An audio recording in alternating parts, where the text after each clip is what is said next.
Hey guys, and welcome to VRAC. So today is a huge video for this channel. We got an exclusive interview with the owner of Squire Games. That's right, the creator of one of the last physical 3DS games to ever be released, William Kage. I would like to thank him for doing this interview. It means a lot to me, and it's really awesome to get a lot of the insight for a game that's this important to collectors and just very different in its whole creation and basically where it sits on the release line of 3DS or Nintendo games. So William, thank you for doing this interview, and let's get into it. So the way that this one's structured is I sent him a Q&A, he answered, and I will be reading off the questions and answers verbatim on what he stated. We will have a stand-in for him as well, a character that may be familiar to you if you play his games. So, let's start off this Q&A interview. We cover a huge range with William. Basically, let's start. To start at the beginning, when did you first decide to start making video games, and what inspired you to do so?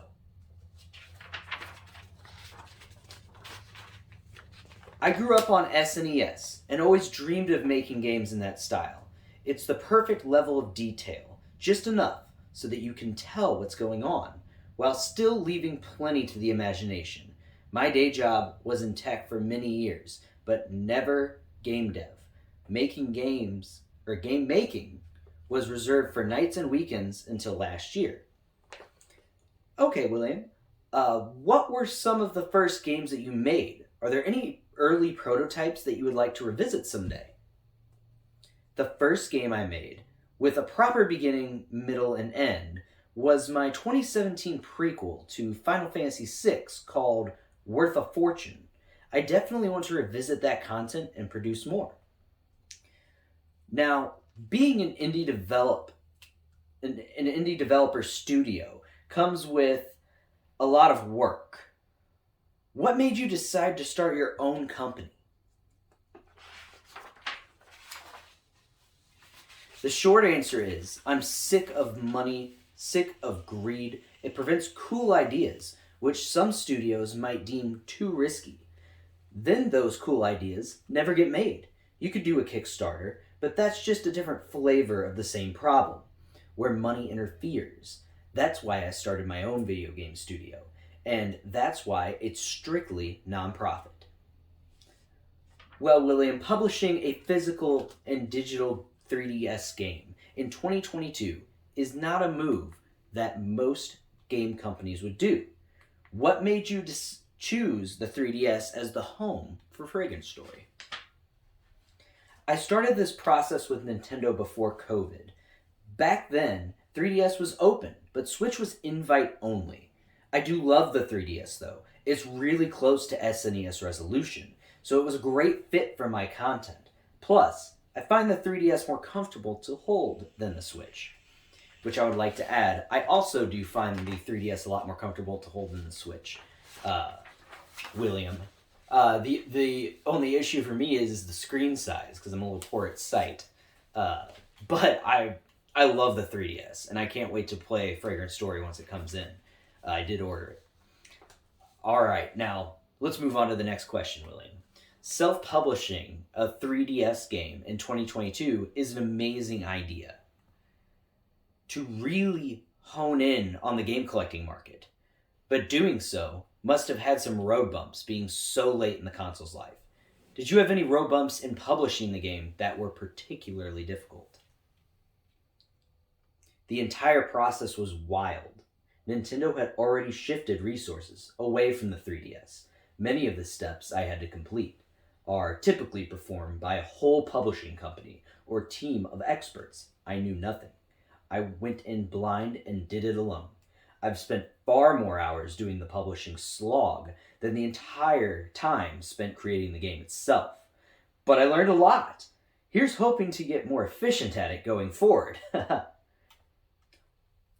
Well, Fragrant Story is releasing physically and digitally, which at this point it is released. Is there any advice you would give to a past William who is about to start this journey in game design and publishing? I spent 20 years being sort of unkind to myself. I'm so lucky to finally be letting go of that. The whole point of this game is not to make the best game ever. Instead, the goal is to establish myself as a publisher, establish a relationship with Nintendo, and learn a bunch. In that regard, it has been a massive success. So yeah, I would tell my past self, keep doing this terrifyingly difficult stuff. It's super worth it. It seems that video game music, William, is a huge passion of yours. What is your favorite video game soundtrack? Why is it Doom Eternal? Well, you must mean Tactics Ogre, the only soundtrack I've listened to more times than Chrono Cross itself.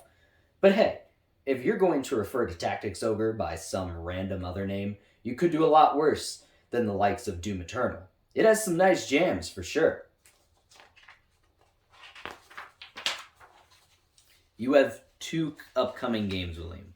Oda-san and Cosmo Break. Cosmo Break. Are you considering a physical release for these games as well? And are there any other legacy consoles you would like to publish physical games for? I don't know.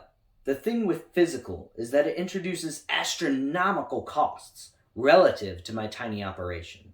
That makes it tough to price things down the way I want to. I'm interested, but probably just Switch. No more legacy stuff.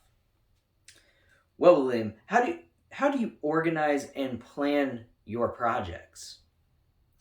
The short answer is that I intentionally open up more threads than anyone would want to handle. More often than not, a majority of those threads hit some kind of roadblock, like waiting on someone else. Doing it this way, you end up changing lanes a lot, but it allows you to always be moving something forward.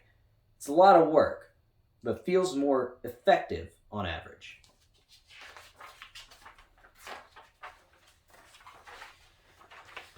Well, William, what does the process for creating stories and worlds look like for you? For me, it's about embracing the shoulders of giants. Take something like Earthbound, filled with clips of other people's music and obvious references to creations that came before it. The best games and movies can borrow or imitate or nod, and it's a beautiful thing. It's like carrying a giant collaborative torch forward together. The sincerest form of flattery and love for those who helped inspire you. And finally, William, is there any advice that you have for entrepreneurs out there looking to start their own companies? I hope I can encourage someone. You might be afraid to look dumb, but just let go and be dumb. Ask questions if you need to. Keep reaching out to people, helping people, loving people. Figure on maybe 1% of them might turn into something really cool later. So you got to hit up 100 people for your first great investment. And the rest is the 99 people who you helped with no reward, which the world badly needs more of. So either way, it's a win-win. And thank you, William, for that amazing interview. We are not quite done yet, as I have a little more from William that did not come directly from my interview, but is available on his Patreon. So make sure you check out William Kage's Patreon. He does great work in games, and there's a lot of cool info on there as well if you're interested in looking deeper into Squire games and Fragrant Story's physical release. But here, today, I'm going to be reading a post that he provided me with a lot of more information on the exact print run numbers, or lack thereof, because of some issues that happen with production. So to give you a little more insight on the Fragrant Story physical release, here is that post. Question proposed by William, I'm assuming himself. How many copies of Fragrant Story are there in the limited physical run? Answer: William, I don't know. It's less than 6,000, but I don't know the exact number. and we're about to hear why. It's normal to have a small percentage of units fail in some way, like manufacturing defects or some form of shipping damage. Unfortunately, I encounter problems with more than 20% of my Fragrant Story units, which rendered a significant quality unfit for sale. That's way outside what's normal or reasonable. For starters, some units were not sealed. I paid for them to be sealed, but a significant number of units had large holes or were not sealed at all. Then, there are units which were sealed with an unacceptable amount of tiny cardboard scraps or similar packing debris inside of the seal. Worst of all, many units were straight up damaged, torn or creased printed components, cracked or chipped cases, etc. In theory, much of this would be remedied. In practice, there are multiple entities involved, including Nintendo, which makes this difficult.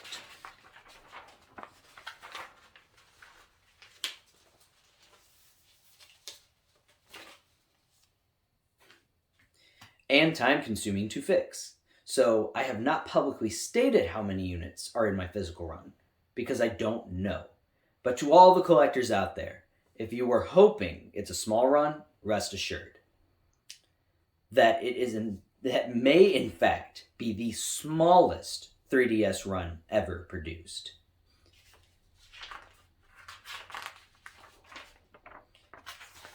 This is fine. I'm pursuing the issue through the appropriate channels, and I should be able to recover some units. It's going to take a lot more time and labor on my part, so I'm not sure when or if a small final batch of units will be possible. In the meantime, the show must go on. I've stretched my own quality control tolerances about as far as I can in order to offer the most of what I intended to. There may be small ripples in the case's cover sheet, or the spine may not be perfectly aligned. Some units definitely have an air of wabi-sabi to them. Due to the end-of-life nature of the 3DS game, there is little I can do about any of this, but to be clear, I am doing everything that I reasonably can. Addressing this has included an eye-watering amount of manual labor on my part, hundreds of hours, not an exaggeration. I hope to discuss that in a future post, but my time has been squeezed so much by the egregious supplier error, which is on top of me personally fulfilling thousands of orders, so my ability to write articles like this is limited, for now anyway. I will share more later. On the bright side, I'm nonprofit, and all of my projects over the past 10 years have started as presumptive losses, paid out of pocket. Then everything is priced to help recover costs.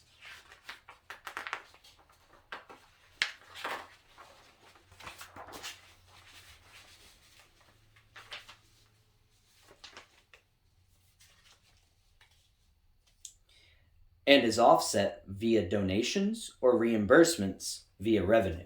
In other words, everyone other than me is insulated from this damage, and I can just soak it all up myself and eat the losses. I'm proud to operate this way, even if it's not well understood by most audiences. I enjoy protecting others, soaking up damage, and generally keeping the show going no matter how much damage I take. Maybe I've spent a little too much time with Cecile from Final Fantasy IV.